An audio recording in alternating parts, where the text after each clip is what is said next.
तो फिल्म की शुरुआत होती है और हम एनी नाम की एक लड़की को देखते हैं जो किसी चीज से बचकर भाग रही थी, लेकिन हमें वो चीज उसके पीछे नहीं दिखाई जाती। वो बहुत ही ज्यादा घबराई हुई थी। अब वो एक कार लेती है और यहाँ से दूर निकल जाती है। बार बार वो मुड़ मुड़ कर पीछे देख रही थी, जैसे ये देखने की कोशिश कर रही हो कि वो चीज अभी भी उसके पीछे है या नहीं। शाम ढलकर रात हो जाती है और घबराई हुई एनी अब बीच पर आकर बैठ जाती है। इस टाइम एनी रो रही थी और उसके बिहेवियर से साफ पता चल रहा था कि वो डरी हुई है। वो अपने मॉम डैड को कॉल करती है और उन्हें बताती है, मॉम डैड मैं आपसे बहुत ज्यादा प्यार करती हूँ, कभी मैंने आपको कोई दुख दिया हो तो मुझे माफ कर देना। ये कहकर उसने फोन बंद कर दिया था। जिसके बाद अगले सीन में हमें उसकी डेड बॉडी दिखाई गई। इसी बीच पर उसने सुसाइड नहीं किया था। उसकी डेड बॉडी को देखकर साफ पता चल रहा था कि किसी ने उसका मर्डर किया है। जिसके बाद सीन कट होकर हमें जे और उसके दोस्तों को दिखाया जाता है। ये लोग आज काफी एक्साइटेड थे क्योंकि फाइनली जे ने अब शादी करने का फैसला कर लिया था और इसीलिए वो एक लड़के से मिलने के लिए जा रही थी। ये पहली बार था जब वो दोनों मिल रहे थे। ये एक्सपेक्ट कर रही थी कि वो लड़का उससे अच्छी अच्छी बातें करेगा, लेकिन वो लड़का काफी अजीब था। वो बार बार जे से यही सवाल करता रहता है, क्या पीछे तुम्हें कोई लड़की खड़ी हुई दिखाई दे रही है जो मुझे घूर रही हो। जे ने उसके कहने पर कई बार पीछे मुड़कर देखा था, लेकिन वहाँ कोई नहीं था, जिससे जे को लगा कि जरूर इस लड़के की दिमागी हालत ठीक नहीं है। खैर वो लड़का जे को अचानक से मूवी थिएटर से लेकर यहाँ से निकल जाता है। जे उससे कई मर्तबा सवाल भी करती है, क्या तुम्हारे साथ कोई प्रॉब्लम है, तुम किसी से बच रहे हो क्या, लेकिन ये लड़का उसे कोई जवाब नहीं देता। इस सब के बावजूद जे उस लड़के के कहने पर उससे दोबारा भी मिलती है। इस मर्तबा ये दोनों बीच पर जाते हैं। वो लड़का जे से काफी बातें कहता है और उसके बाद जे को बहला फुसला कर कार में उसके करीब भी आ जाता है। और फिर सीन यहीं से कट होकर हमें अगले सीन में जे को किडनैप हुआ दिखाया जाता है।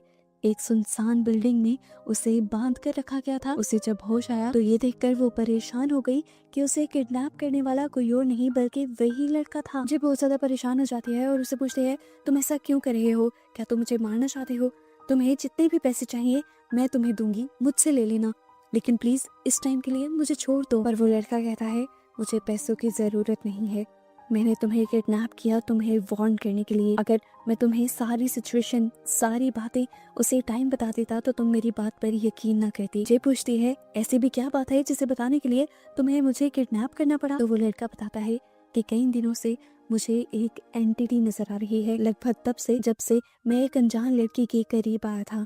ये एंटिटी हर वक्त मेरा पीछा करती रहती है, मुझे डराती है, मुझे मारने की कोशिश करती है। फिर मुझे पता चला असल में ये एंटिटी एक कर्ज था, एक श्राप जो मुझे उस लड़के के करीब आने पर मिला, और अब मैंने वही श्राप तुम्हारे ऊपर डाल दिया है, तुम्हारे करीब आकर। अब ये एंटिटी मेरे बजाय तुम्हें दिखा करेगी, तुम्हें मारने की कोशिश करेगी, और अगर वो तुम्हें मारने में कामयाब हो गई तो वो दोबारा मेरे पीछे पड़ जाएगी। ध्यान रखना, कोशिश करना कि तुम मर ना पाओ, और हाँ, ऐसी किसी जगह पर मत जाना जहाँ के 2 एग्जिट हो, जहाँ से निकलने के 2 रास्ते हों। वहाँ पर वो एंटिटी बहुत जल्दी आ जाते हैं और अपने वार में अक्सर कामयाब भी हो जाती है। और अगर तुम उस एंटिटी से तंग आ जाओ और उससे पीछा छुड़वाना चाहो तो मेरी तरह ही तुम ये श्राप किसी दूसरे पर डाल सकते हो। पहले तो जे को उसकी बातें अजीब मजाक लग रही थी, लेकिन फिर सच में जे को इसी बिल्डिंग पर वो एंटिटी नजर आने लगी थी, इसे भयानक इंसान के रूप में। वो अब बहुत ज्यादा डर जाती है और अब वो लड़का उसे उसके घर के बाहर फेंकाता है। उसके काफी टाइम घर ना आने की वजह से पहले ही उसके दोस्तों ने पुलिस में कंप्लेन कर दी थी, और अब जिस हाल में वो आई थी ये लोग बहुत ज्यादा परेशान हो गए थे। पुलिस अब उससे इन्वेस्टिगेशन करती है और जे उन्हें बताती है उस लड़के के बारे में जिसने उसे किडनैप किया था। पुलिस अपनी इन्वेस्टिगेशन शुरू करती है, लेकिन जे के बताए नाम वाला कोई लड़का उन्हें नहीं मिला। फिर ये लोग सीसीटीवी फुटेजेस के जरिए किसी तरह उस लड़के की शक्ल देख लेते हैं और फिर इन्हें पता चलता है कि उस लड़के का वो नाम था ही नहीं जो जे पुलिस को बता रही थी। असल में वो एक प्लान के साथ अपना नाम बदलकर जे से मिला था, और ऐसा शायद उसने इसलिए किया था ताकि जे दोबारा उससे कभी कांटेक्ट ना कर पाए। खैर इस वाकये को काफी दिन गुजर जाते हैं। इस दौरान जे अपने दोस्तों के साथ रहती है तो उसे वो एंटिटी नहीं नजर आती। जे अपनी रूटीन की लाइफ दोबारा स्टार्ट कर देती है, और जब वो कॉलेज में होती है और सबका ध्यान अपने लेक्चर पर होता है तभी उसे कॉलेज की विंडो के बाहर से एक बूढ़ी औरत तेजी से अपने करीब आती दिखाई देती है। वो बहुत ज्यादा डर गई थी। वो समझ गई कि ये वही एंटिटी है जो उस कर्स की वजह से उसे नजर आ रही है। वो बहुत ज्यादा डर चुकी थी, पैनिक हो गई थी। फौरन वो अपने फ्रेंड्स के पास आकर उन्हें ये सारी बात बताती है। अब जे की दोस्त को तो कहीं ना कहीं उस पर भरोसा हो रहा था, लेकिन पॉल को नहीं। पर क्योंकि जे बहुत ज्यादा डरी हुई थी, इसीलिए ये लोग कोई रिस्क भी नहीं ले सकते थे। पॉल फैसला करता है कि वो आज रात जे के घर पर ही रुक जाएगा। काफी टाइम तक तो सब कुछ ठीक रहता है, और अचानक रात में उनके घर में अजीब खड़खड़ की आवाजें सुनाई देती हैं, जैसे उनके घर पर कोई हो। पॉल वहां पर चेक करने के लिए जाता है तो जे उसी टाइम लॉन्च में ही बैठी रहती है, जब उसे दूर से आती भीगी हुई एक लड़की दिखाई देती है। वो समझ गई ये वही एंटिटी है जो बाहर बाहर अपना रूप बदल कर उसे दिख रही थी। इस मर्तबा वो एक खूबसूरत लड़की की शक्ल में आई थी, पर चलने का अंदाज उसका अभी भी भयानक था। जे डरने लगी, चिल्लाने लगी, उससे बचकर वहां से भागने लगी। सीढ़ियों पर चढ़ते हुए उसके कदम भी लड़खड़ा रहे थे। जैसे तैसे कर कर गिरती पड़ती चीजें गिराती वो ऊपर पहुंच जाते हैं, और उसकी आवाजें सुनकर पॉल और उसकी बहन भी उसके कमरे तक आते हैं। वो कमरे में जाकर एक दीवार के साथ लग जाते हैं। अभी भी वो जोर से चिल्ला रही थी। यहाँ पर पॉल और उसकी बहन किसी को नहीं देख पा रहे थे, लेकिन जे को वो एंटिटी अभी भी नजर आ रही थी जिसने दोबारा से अपना रूप बदल लिया था, और वो उन दोनों के पीछे एक बहुत लंबे आदमी की शक्ल में अब इनके पीछे आ चुकी थी। वो अभी भी जे के करीब ही आ रही थी, इसीलिए जे उससे बहुत ज्यादा डर जाती है और अपनी रूम की खिड़की से जंप कर साइकिल लेकर यहाँ से निकल जाती है उस एंटिटी से अपनी जान बचाने के लिए। अब जे डरती हुई एक पार्क में जाकर बैठ जाती है और अपनी सोचों में गुम हो जाती है।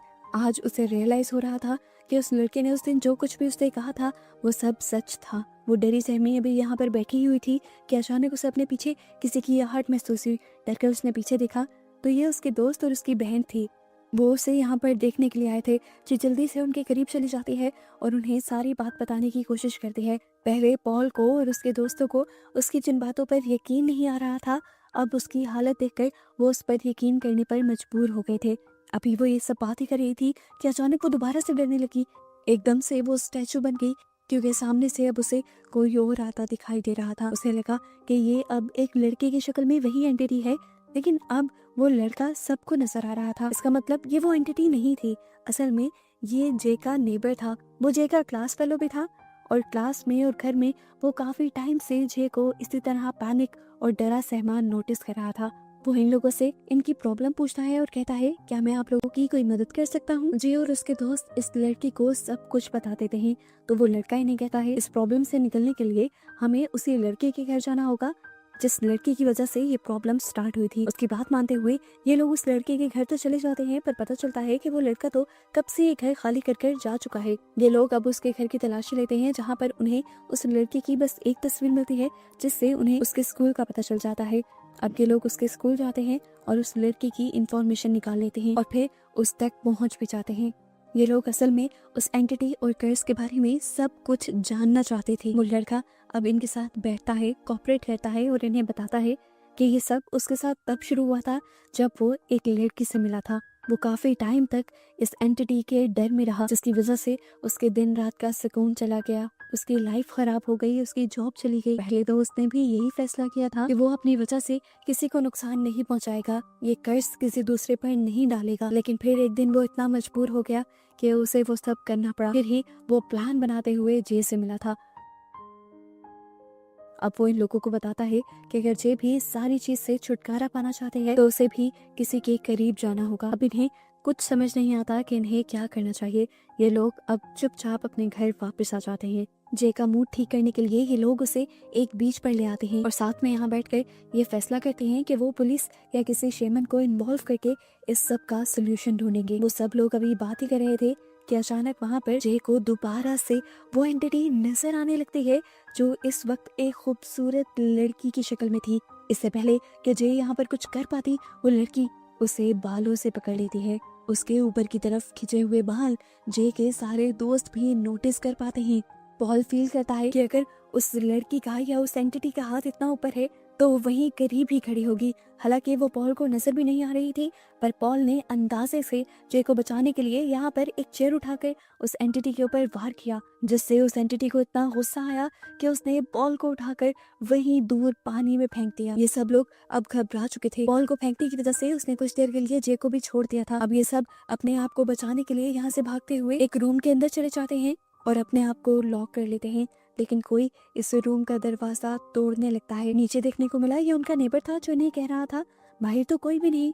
इससे पहले कि ये लोग बाहर आ जाते वही लड़का एक छोटे बच्चे का रूप ले लेता है, जिससे पता चलता है कि वो भी एक एंटिटी ही था। और तेजी से वो बच्चा इनके ऊपर हमला करने के लिए आता है। उस बच्चे से बचने के लिए ये लोग उस कमरे का दरवाजा खोलकर वहां से निकल जाते हैं। जे जो सबसे ज्यादा डरी हुई थी गाड़ी में बैठकर फौरन गाड़ी चलाना शुरू कर देते हैं और पीछे से वो लोग तेजी से भागते हैं और जे को रोकने की कोशिश करते हैं। जबकि पीछे से हमें दिखाया जाता है कि वो एंटिटी आहिस्ता आहिस्ता चलते हुए अभी भी उन सब के पीछे ही आ रही थी।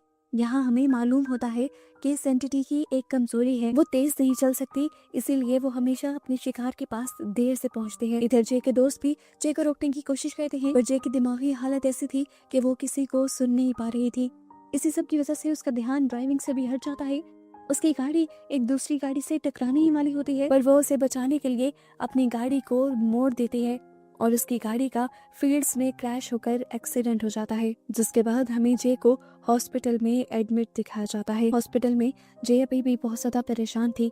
उसका नेबर जे की यह हालत देख नहीं पाता और वो जे से कहता है कि मैं तुम्हारी मदद करना चाहता हूँ, तुम अपना ये सारा कर्ज मुझे दे दो। जे जो सब चीजों से तंग आ चुकी थी, पहले वो हाँ कर देती है और जब वो अपना कर्ज उस लड़के को दे देती है उसके करीब आकर, तब जे को रिग्रेट होने लगता है। उसे बुरा लगता है कि उसने अपनी वजह से किसी दूसरे की जान को मुश्किल में डाल दिया, पर वो लड़का उसे यकीन दिलवाता है कि मुझे कुछ नहीं होगा जे। उसकी सच्चाई की वजह से जे को अब वो लड़का अच्छा लगने लगा था। 1-2 दिन गुजर जाते हैं और जे अब उस लड़के से पूछती है क्या तुम्हें वो एंटिटी नजर आ रही है।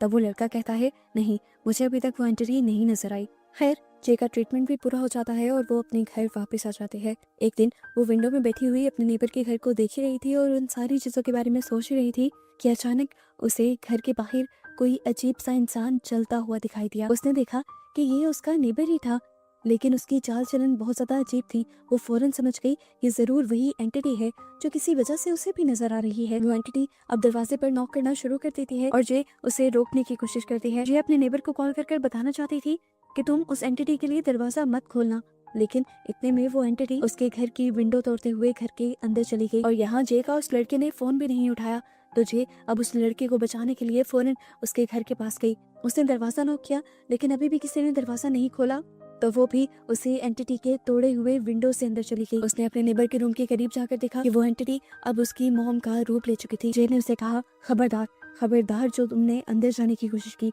पर ये एंटिटी उसकी कहाँ सुनने वाली थी, वो तो लगातार उस लड़के के कमरे का दरवाजा नॉक कर रही थी।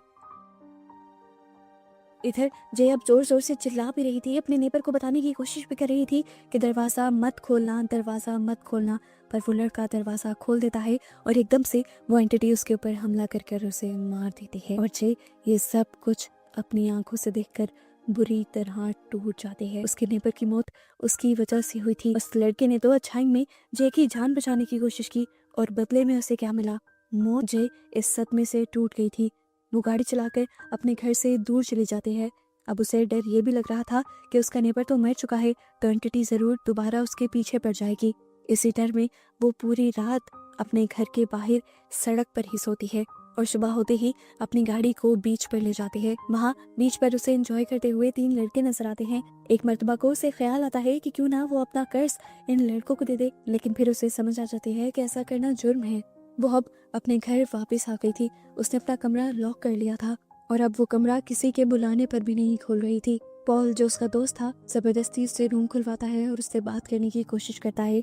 जे उसे सब बता देती है कि किस तरह उस लड़की की भी मौत उसकी वजह से हुई है और अब वो इस जिंदगी से छुटकारा पाना चाहते हैं। पर पॉल जो उसका बचपन का दोस्त था, उसके मुंह से ऐसी बातें सुनकर वो भी टूट जाता है और इमोशनल होकर उससे कहता है तुम ऐसा कुछ नहीं करोगी, मैं तुम्हारा कर्ज अपने ऊपर ले लूंगा। पर जे ऐसे होने देना नहीं चाहती थी। वो पॉल की जान को खतरे में नहीं डाल सकती थी, इसीलिए अब जे पॉल से कहते हैं हम उस एंटिटी को मारेंगे, उसे उसकी दुनिया में पहुंचा देंगे ताकि आइंदा के बाद कोई उस एंटिटी का शिकार न हो। वो एक प्लान बनाती है और फिर अपने दोस्तों और अपनी बहन के साथ स्कूल में चली जाती है। वहाँ पर स्विमिंग कोर्ट के अंदर इन्होंने उस एंटिटी को पकड़ने का प्लान बनाया हुआ था। पॉल जल्दी से स्विमिंग पूल के इर्द गिर्द बहुत सारी इलेक्ट्रिक डिवाइसेस लगा देता है ताकि ये लोग उस एंटिटी को करंट देकर मार सकें। और अब उसे अट्रैक्ट करने के लिए जे पूल के अंदर जंप कर देती है और कुछ ही देर में वो एंटिटी एक आदमी की शक्ल में यहाँ आ भी जाती है।